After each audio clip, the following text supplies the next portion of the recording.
Welcome to this explainer. Look, we're going to just skip the warm-ups today and dive straight into a pretty startling reality about our daily routines. We are unpacking the Panda's Guide to Focus to really decode the behavioral science behind phone addiction. So get ready, because you're absolutely going to see your own habits reflected right back at you. Okay, let's look at this number, 2,500. I want you to really just sit with that for a second. 2,500 is the average number of times a person touches their phone every single day. It's literally staggering, right? And honestly, it might completely explain why you, much like our doodle panda friend, can wake up feeling totally refreshed, roll over to do a quick check of that glowing screen, and boom, you've suddenly lost 45 minutes in bed. Before you even throw off the covers, you're already running late. I mean, we have all been that panda, caught in the morning scroll.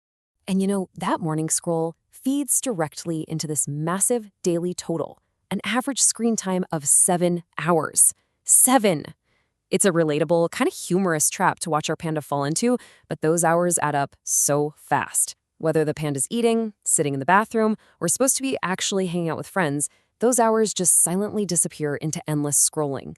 It's like the phone is this constant third wheel. You totally know the feeling. You know you should be present, you might even feel a little guilty about it, but you just keep swiping anyway. Moving on to Section 1, Why We Keep Scrolling. To really get this, we have to talk about the dopamine loop. Infinite scrolling and those variable rewards completely hijack our brain's dopamine system, creating this continuous, unbreakable cycle.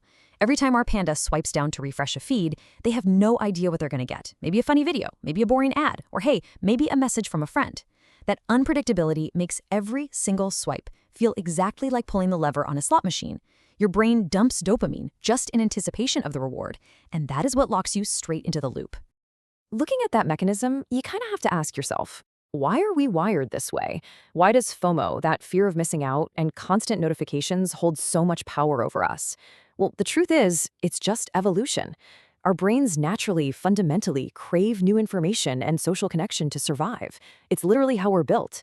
But the thing is, modern tech companies know this. These apps are custom designed to exploit those ancient biological cravings perfectly, delivering an endless, totally artificial stream of novelty right to our fingertips. Which brings us to Section 2, The Cost of Doom Scrolling. The really crucial point here is that those so-called quick checks compound into severe real-world consequences. We're talking about poor sleep, simply because the screen's light and the dopamine hit keep our brains buzzing way late into the night. That directly leads to a fractured low attention span the next day, which feeds right into lower productivity and poorer memory. Over time, this transforms a once energetic, happy panda into an anxious, exhausted creature haunted by missed opportunities. They're physically in the room, sure, but mentally, completely drained by the digital world. Just look at the stark contrast we're dealing with here. On one side, you've got the doom-scrolling panda, dragging through a day weighed down by missed opportunities, fatigue, and awful memory. But on the other side, you've got the focused panda, experiencing a day where you actually have the mental clarity to thrive, engage with the world, and feel genuinely happy. Seeing them side by side like this really makes you realize just how much of your life energy that little screen is quietly siphoning away. Let's look at the solution in Section 3, the 5-step focus blueprint. Okay, so this is the Panda's Guide to Focus final production blueprint. It is designed to break that dopamine loop once and for all, serving as the ultimate catalyst for a 6-week transformation in your daily focus. Step 1, literally throw the phone in a drawer or delete those addictive apps for just 1 week to reset your baseline. Step 2, turn your phone screen grayscale. Seriously, when those colorful apps become a boring gray, your brain just stops craving them. Step 3, keep the phone completely outside your bedroom so you can finally sleep peacefully without the device lighting up all night. Step 4, whenever you feel the urge to scroll, replace it with a tiny habit. Try reading a page of a book, doing a quick stretch, or even just drawing a doodle. And finally, Step 5, create intentional phone times. Instead of checking every 5 minutes, only look at your notifications at specific times, like 9 a.m., 1 p.m., and 6 p.m. This blueprint puts you right back in the driver's seat. And that leads to Section 4, reclaiming your life.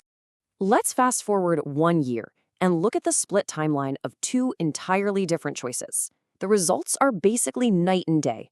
One panda ignored the blueprint and is still stuck right there on the couch, totally exhausted, eyes glazed over, just endlessly doom scrolling as life passes by. But look at the changed panda who actually followed the steps. This panda is now healthy, physically fit, actively learning new things, and out in the real world making genuine friends. The physical device didn't change at all, but the relationship to it did. And man, that changed absolutely everything else. I'm going to leave you with this final provocative thought to really chew on before you instinctively pick up your screen again. Your phone isn't stealing your time. It's stealing the life you could have lived. The hours we lose aren't just minutes ticking by on a clock. They are hobbies, relationships, and moments of real peace that we never get back. So take a good look at the two paths we explored today and ask yourself, which panda do you want to be?